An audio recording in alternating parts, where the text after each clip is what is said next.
Guys एक बात बताओ, आज के दिन आपकी उम्र कितनी है? किसी की उम्र 15 साल होगी, किसी की 20 साल होगी, तो किसी की 25 साल। और आप में से हर किसी का सपना होगा कि कम से कम उम्र में हमारे पास इतना पैसा आ जाए कि हमारी आगे की पूरी जिंदगी बिना मेहनत करे, बिना कोई काम करे, आराम से एकदम ऐसे में गुजरे। सोचकर ही मजा आ रहा होगा ना। और ऐसा बिल्कुल हो सकता है कि आप 20 से 30 साल की उम्र में ही अमीर बन जाओ, फाइनेंशियली फ्री हो जाओ। बस आज जैसा मैं बोलूंगा वैसा आपको करना है। देखो, एक रिपोर्ट के अकॉर्डिंग हर साल 50 लाख से भी ज्यादा स्टार्टअप शुरू होते हैं, लेकिन जितने स्टार्टअप लॉन्च होते हैं उनमें से 10% ही सक्सेसफुल हो पाते हैं, बाकी बर्बाद हो जाते हैं। ऐसे बहुत सारे एंटरप्रेन्योर्स रहे हैं जिन्होंने खूब सक्सेस तो देखी, लेकिन जब इनका डाउनफॉल शुरू हुआ तो फिर वो दोबारा कभी कमबैक नहीं कर पाए। क्या दिक्कत आई होगी उन्हें, जरा सोच कर देखो। हाईली एजुकेटेड टीम थी, प्रोफेशनल एडवाइजर्स थे, बहुत सारा पैसा था, लेकिन फिर भी वो बर्बाद हुए। आज मैं बात स्टार्टअप या बिजनेसेस की नहीं करूंगा, बल्कि हर इंडिविजुअल की करूंगा। हर एक इंसान जो अभी इस वक्त इस वीडियो से जुड़ा है, मैं उसके पर्सनल फाइनेंशियल सक्सेस मोटिव से ये वीडियो लेकर आया हूँ। लेकिन शुरू में ये बताने का मोटिव था कि कुछ बातें जब तक आपको पता नहीं होंगी, आप हमेशा पैसों से जुड़ी दिक्कतें फेस करते रहोगे। शायद अगर आपके पास बहुत पैसा आ भी गया ना, तब भी आप उसे मेंटेन नहीं कर पाओगे। मुझे याद नहीं है उस शख्स का नाम, लेकिन मैंने कहीं तो सुना था उसके बारे में। अमेरिका में कचरा उठाने वाले को करोड़ों की लॉटरी लगी आज से 20 साल पहले, लेकिन उसने अपने पैसे का बहुत गलत इस्तेमाल किया, जैसे सट्टा खेलना, पार्टी और लड़कियों में उड़ा दिया। और आज 20 साल बाद वो दोबारा से कचरा उठा रहा है। आई गेस अब तक आप समझ चुके होंगे कि फाइनेंशियली फ्री होने के लिए फाइनेंशियली एजुकेटेड होना कितना जरूरी है। आज मैं आपसे शेयर करूंगा 21 टिप्स, जिन्हें फॉलो करके आप 21 से 30 की उम्र में फाइनेंशियली इंडिपेंडेंट हो सकते हो। फाइनेंशियली इंडिपेंडेंट होने का मतलब ये होता है कि अब आप लाइफ में कभी पैसों का स्ट्रेस नहीं लोगे और कुछ भी खरीदने से पहले आपको उस प्रोडक्ट के प्राइस टैग से फर्क नहीं पड़ेगा। इन 21 टिप्स में सब कुछ कवर है। एंड में आप एक बहुत बड़ी लर्निंग भी लेकर जाओगे, तो वीडियो को बिल्कुल भी स्किप मत करना। सो लेट्स बूम भाई लोग। Tip number 1, analyse your current financial situation.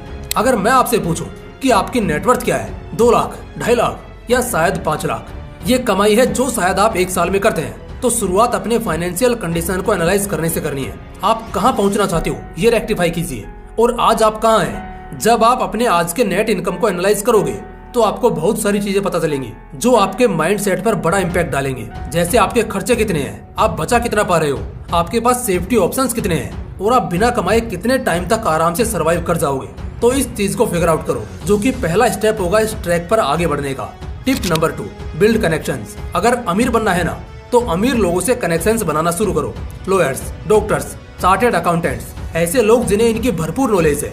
बड़े कनेक्शंस बिल्कुल उसी तरह हेल्प करते हैं जिस तरह 15वीं मंजिल की बिल्डिंग पर सबसे ऊपर जाने के लिए लिफ्ट ज्यादा हेल्प करेगी सीढ़ियों के मुकाबले।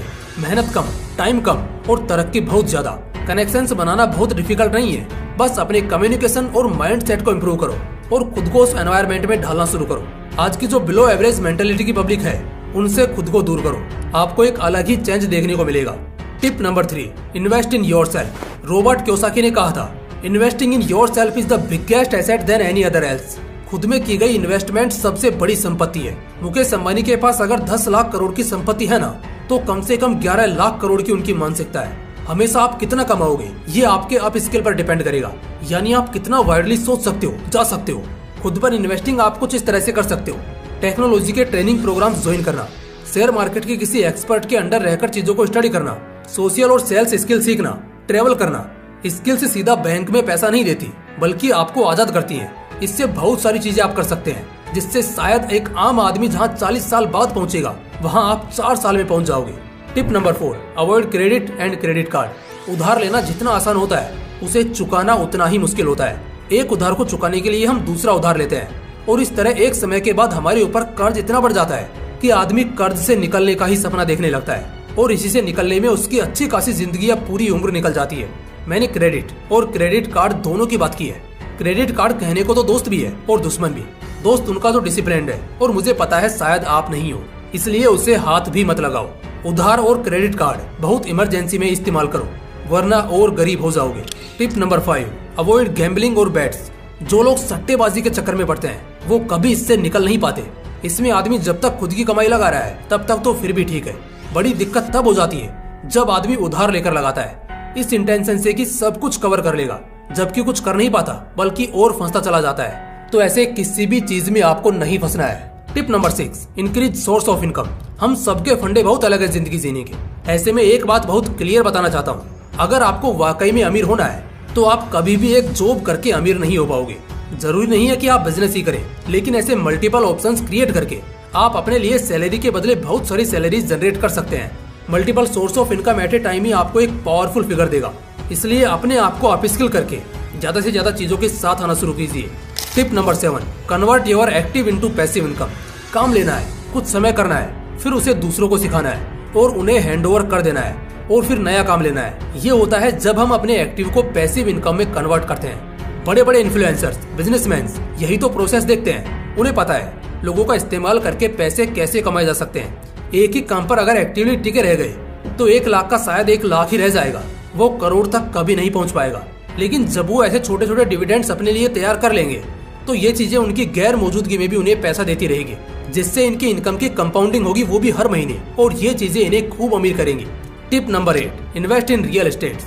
रियल एस्टेट्स में इन्वेस्ट करना बहुत सेफ ऑप्शन माना जाता है। फायदा ये है कि आप अगर लॉन्ग टर्म में अपने लिए कोई फिक्स एसेट चाहते हो, शायद आपको रिस्क नहीं लेना मगर फिर भी अमीर बनना है तो समय लगेगा, मगर हाँ, रियल एस्टेट में की गई इन्वेस्टमेंट आपको बहुत हेल्प करेगी।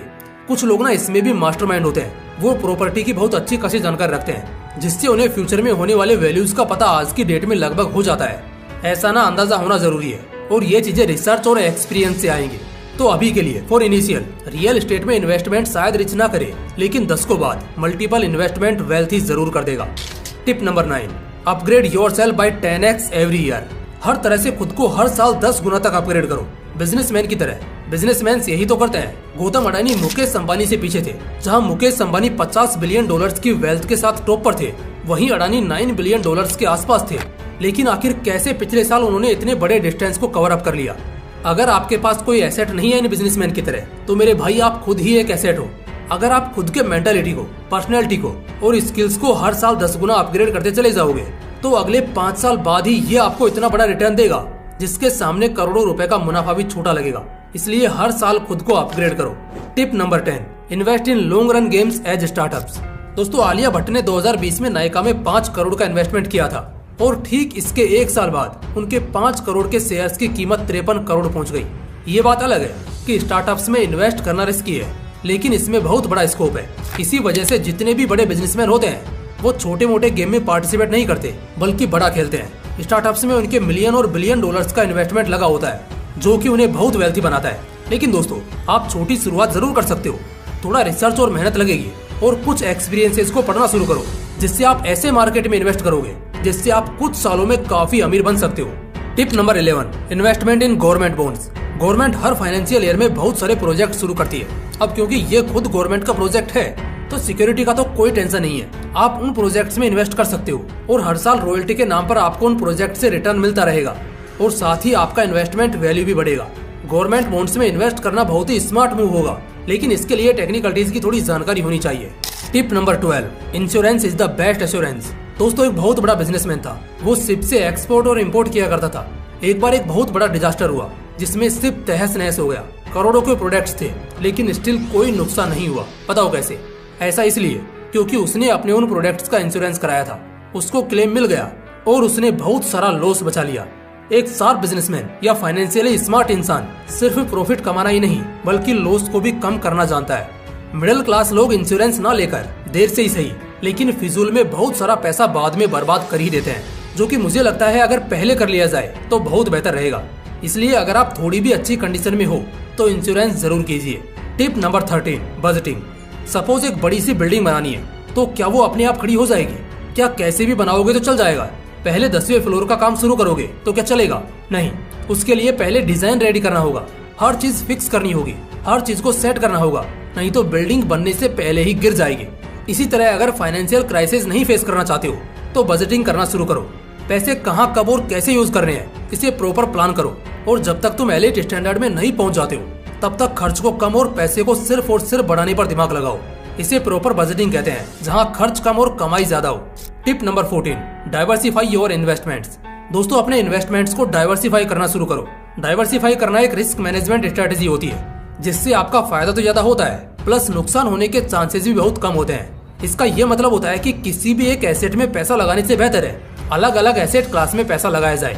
आपका इन्वेस्टिंग पोर्टफोलियो एक मिक्स ऑफ इन्वेस्टमेंट का होता है, जिससे अगर किसी एक में नुकसान भी हुआ तो दूसरे का फायदा आपको फिर भी फायदे में रखेगा। फॉर एग्जाम्पल, अगर मैंने 1000 रुपए का एक शेयर खरीदा और अगर कंपनी लॉस में गई तो मैं भी लॉस कर जाऊंगा और मेरे पास कोई बैकअप प्लान नहीं होगा। एट द सेम टाइम अगर मैं उन 1000 रुपए के 10 अलग अलग शेयर खरीदता हूँ तो अगर प्रॉपर कैलकुलेशन करा है तो सारे मुझे फायदा देंगे। लेकिन अगर किसी ने नुकसान भी दिया तो दूसरे की वजह से रिकवर हो जाएगा और मैं प्रॉफिट में रहूंगा। अब ये तो इम्पॉसिबल है ना कि 10 की 10 कंपनीज एक साथ बैंकरप्ट हो जाएं। और अपने इन्वेस्टमेंट को डाइवर्सिफाई करने का मतलब 10 अलग अलग कंपनीज में ही पैसा लगाना नहीं होता, बल्कि इसका मतलब आप एसेट के अलग अलग क्लास में इन्वेस्ट करते हो, जैसे stock, vehicles, other business, gold jewellery, inventories. इसमें आपको लॉन्ग टर्म प्लेयर की तरह खेलना होगा। तो ट्रस्ट मी, थोड़े पेशेंस के साथ आप बहुत ज्यादा अमीर हो जाओगे। Tip number 15, seek professional advice. एक बात को चाहे कितना भी झुठला लो, लेकिन एक सच कभी नहीं बदलेगा कि आप फ्रेशर होकर जोश में तो खूब हो सकते हो, लेकिन एक्सपीरियंस के मामले में किसी प्रोफेशनल से कम ही रहोगे। ऐसे में प्रोफेशनल एडवाइस लेकर काम करना ही बेस्ट है। जैसे सीए हो गए, इन्वेस्टमेंट बैंकिंग या बैंकर्स, या फिर एडवोकेट्स, बिल्डर्स, इन सब लोगों से कनेक्शन बनाओ। और अगर थोड़े पैसे लगे भी तो चलेगा, मगर इनसे एडवाइस लेना शुरू करो। इसके 2 फायदे होंगे, एक तो कम लॉस खाओगे और दूसरा आउटकम्स अच्छे मिलेंगे। Tip number 16, live below your means. हम सबका घर होता है। अब जो घर का छत है, हम हमेशा उसके नीचे रहते हैं और छत का मजबूत होना भी जरूरी है। बस फाइनेंशियल वर्ल्ड में हम यही चीज फॉलो नहीं करते हैं। रीजन यही है कि मिडिल क्लास लोग हमेशा मिडिल क्लास रह जाते हैं। हमें हमेशा उस छत के नीचे रहना है। सपने बेशक आसमान छूने के रखो, लेकिन अभी पंखों को बड़ा करना भी तो जरूरी है। लोकल लैंग्वेज में कहूँ तो खर्चा हमेशा औकात के हिसाब से करो। लाख रुपए की सैलरी में 50 लाख की गाड़ी ले आओगे ना, तो तुम्हारी आधी उम्र की कमाई EMI खा जाएगी और ब्याज लगेगा वो अलग। अमीर लोग बस इसी ब्याज से बच जाते हैं और बहुत पैसा बचा लेते हैं। मिडिल क्लास लोगों के लिए सबसे बड़ा ट्रैप साबित होता है। इसलिए पहले अपनी औकात बढ़ाओ, फिर अपने शौक बढ़ाओ। Tip number 17, avoid impulse purchases. जरूरत में और दिखावे के लिए कोई चीज लेना माइंड सेट को साफ साफ अलग करता है। ऐसे खर्च को एकदम अवॉइड करो जो बेवजह है, फिजूल है, जिनका जुनून शायद 1 हफ्ते या 1 महीने में उतर जाएगा, जैसे कोई महंगा फोन, घड़ी या जूते। इसलिए एक इन्वेस्टर ने कहा था, अगर आप किसी चीज को खरीदना चाहते हो जिसमें आप कंफ्यूज रहो तो बस 1 महीना रुक कर देखो। अगर 1 महीने बाद भी उसे खरीदने का ख्याल आए तो खरीदो, वरना रहने दो। इससे आप बहुत सारे गैर जरूरी खर्चों से बच जाओगे। Tip number 18, enjoy on dividends rather than income. तुम कितना कमाते हो ये तुम्हारी इनकम है, लेकिन तुम्हारे इनकम पर जो तुम कमाते हो उसे डिविडेंड कहते हैं। जैसे स्टॉक से जो तुम्हें रिसीव होता है, flat rent, commission, fixed deposit, इन सब चीजों से ऐश करो। लोग अपनी इनकम पर शौक करना जानते हैं और ये बहुत बड़ी बेवकूफी है। इसलिए पैसे कमाओ, उन्हें लगाओ और जो इंसेंटिव्स कमाओगे उनसे शौक पूरे करो। Tip number 19, be financially motivated. हम जब फिजिकली मोटिवेटेड होते हैं तो बॉडी अच्छी बन जाती है। जब मेंटली मोटिवेट होते हैं तो काम में प्रमोशन को फील करते हैं। ठीक इसी तरह से जब हम फाइनेंशियली मोटिवेट होते हैं तो अमीर बनते हैं। पैसे कमाने का मोटिवेशन होना भी जरूरी है, तो फाइनेंशियली मोटिवेट होना शुरू करो फाइनेंशियली रिच होने के लिए। Tip number 20, start your own business. अगर जल्दी अमीर बनना चाहते हो तो सिर्फ यही एक ऑप्शन है, कोई सा भी बिजनेस स्टार्ट कर लो जिसमें तुम बेहतर हो, जिसमें तुम्हारा कोई बैकग्राउंड हो, जहां तुम बहुत ब्रॉड और लॉन्ग विजन सोच सकते हो। मार्केट ट्रेंड पता करो और इसके अकॉर्डिंग कैपिटल कलेक्ट या राइज करके बिजनेस शुरू करो। देखो दोस्तों, अगर सिर्फ खुद की सिक्योरिटी चाहते हो तो बाकी सभी आइडियाज फिट बैठेंगे, लेकिन अगर चाहते हो तुम्हारे बच्चे भी वेल सेटल रहें और तुम एक वेल्थी फैमिली क्रिएट करो तो बिजनेस ही एकमात्र ऑप्शन है। Tip number 21, go to business school. बातें एक तरफ और एक्सपर्टीज एक तरफ। घर के बाथ टब में नहाना और स्विमिंग पूल में नहाना फर्क तो है। ठीक उसी तरह बात अगर बिजनेस सीखने की हो तो थोड़े पैसे जमा करो, फिर उसके बाद किसी सिलेक्टिव और एक्सीलेंट फीडबैक वाला बिजनेस स्कूल ज्वाइन करो। वहाँ तुम्हें बहुत सी बेटर लर्निंग्स मिलेंगी जिससे तुम्हें सालों का फायदा अगले 2-5 सालों में हो सकता है। लेकिन इससे पहले थोड़े बेसिक्स पता होने चाहिए, साथ ही थोड़ा पैसा भी होना चाहिए। तो पहले इसे अरेंज करो और जस्ट गो फॉर इट। दोस्तों, ये वीडियो बनाने में काफी मेहनत लगी है, तो अगर आपने इस वीडियो से कुछ अच्छा सीखा है तो इसे एक लाइक करके अपने दोस्तों के साथ शेयर जरूर करना। बाकी फिर मिलते हैं इसी तरह के एक और इंटरेस्टिंग वीडियो के साथ। जय हिंद, जय श्री कृष्णा।